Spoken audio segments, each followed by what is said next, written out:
السلام علیکم دوستو، ویلکم ٹو مائی چینل دا سیران۔ تمام ویڈیو اپڈیٹس کے لیے دا سیران کو سبسکرائب کر کے بیل نوٹیفیکیشن کو آن کر دیں۔ تو آئیے شروع کرتے ہیں آج کی ویڈیو میں ایک دہشت ناک کہانی حسیب زدہ حویلی ایپیسوڈ 3۔ میں اس راستے پر چلتے ہوئے قلعے کی دیوار کے سامنے آ کر رک گیا۔ قلعے کی دیوار کے پتھر کئی جگہوں سے اکھڑ چکے تھے اور وہاں جھاڑیاں اگ آئی تھیں۔ یہ بوسیدہ کھنڈر نما دیوار کافی بلند تھی۔ میں دیوار کے ساتھ ساتھ چلتا قلعے کے دروازے کے سامنے آ گیا۔ اس محرابی دروازے کے دونوں پٹ غائب تھے۔ دروازہ زیادہ چوڑا نہیں تھا، اس کی دونوں جانب گول چبوترے تھے۔ ان چبوتروں کی شکستہ دیوار بھی آدھی جھاڑیوں میں چھپی ہوئی تھی۔ اندر ایک ڈیوڑی تھی جہاں دھندلا دھندلا سا اندھیرا تھا۔ میں ڈیوڑی میں آ گیا۔ ڈیوڑی کے فرش کی بڑی بڑی سلیں ٹوٹ پھوٹ چکی تھیں۔ میں نے دیکھا کہ ڈیوڑی کے کونے میں ایک زینہ تھا جو اوپر کو جاتا تھا۔ میں زینے کی 4-5 سیڑھیاں چڑھا تو آگے دیوار آ گئی۔ خدا جانے یہ دیوار وہاں کس لیے بنائی گئی تھی۔ میں نیچے اتر آیا اور ڈیوڑی پار کر کے قلعے کے صحن میں آ گیا۔ صحن چھوٹا سا تھا، اس کے وسط میں گول دائرے میں پتھر کا فوارہ تھا۔ فوارہ تو ٹوٹ پھوٹ گیا تھا، صرف اس کی گول دیوار ہی باقی رہ گئی تھی۔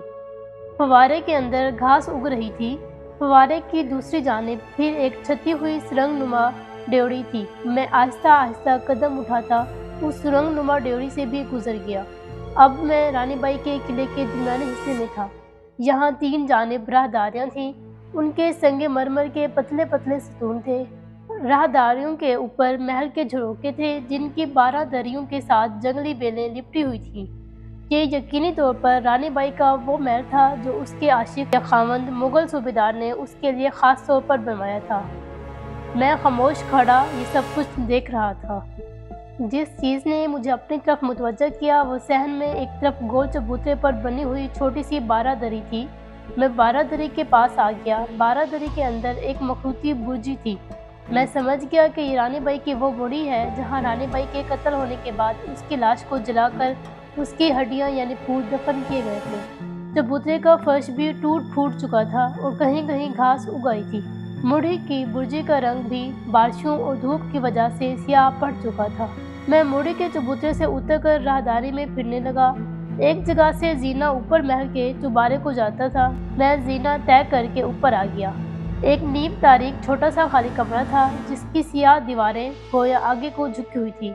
ایک عجیب قسم کی ٹھنڈی آسیبی خاموشی طاری تھی۔ میں چھوٹے سے دروازے میں سے گزر کر دوسرے کمرے میں چلا گیا۔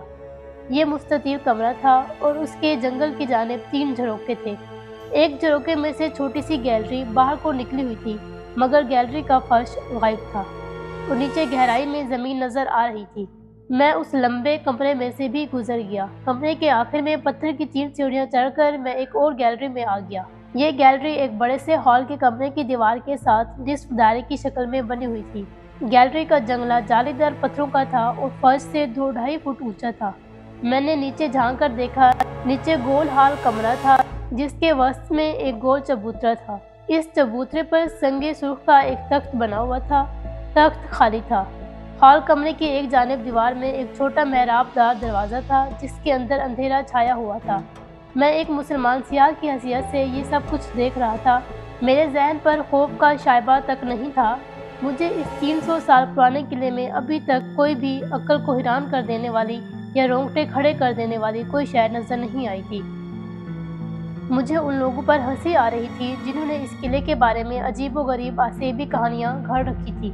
مجھے چونکہ اس قلعے میں کم از کم ایک رات ضرور گزارنی تھی، اس لیے میں کسی ایسی جگہ کی تلاش میں تھا کہ جہاں بیٹھ کر رات سکون سے گزار سکوں۔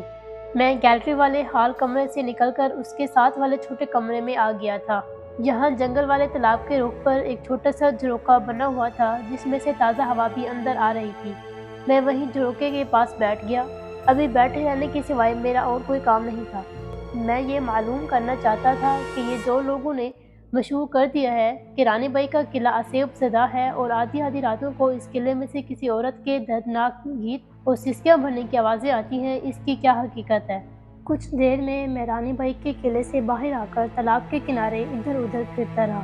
میں نے 2 ہرن دیکھے جو تالاب پر آ کر پانی پی رہے تھے۔ جیسے ہی انہیں میری موجودگی کا احساس ہوا وہ ڈر کر جنگل میں بھاگ گئے۔ جب سورج مغرب کی جانب ڈھلنے لگا تو جنگل میں شام کا دھندلا چھانے لگا تو میں قلعے میں آ کر جھروکے کے پاس بیٹھ گیا۔ بھری ہوئی بندوق میں نے اپنے پاس رکھی ہوئی تھی۔ بیٹھے بیٹھے تھک گیا تو وہیں تھیلے کا سرہانہ بنا کر لیٹ گیا۔ مجھے نیند آ گئی۔ معلوم نہیں کتنی دیر سویا رہا ہوں گا کہ اچانک میری آنکھ کھل گئی۔ مجھے ایسے لگا جیسے میں نے کوئی آواز سنی تھی، لیکن یہ نیند کی حالت میں سنی ہوئی کوئی آواز بھی ہو سکتی تھی۔ میرے چاروں جانب اندھیرا تھا، جھروکے میں سے رات کی پھیکی پھیکی روشنی اندر آ رہی تھی۔ میں اٹھ کر بیٹھ گیا اور کان لگا کر سننے لگا کہ وہ آواز کیا تھی، مگر وہاں سوائے جنگل کے سناٹے اور تالاب کے کنارے بولتے ایک دو جھنگروں کی آواز کے اور کوئی آواز نہیں تھی۔ میں نے دیوار کے ساتھ ٹیک لگا لی اور آنکھیں بند کر کے دوبارہ سونے کی کوشش کرنے لگا۔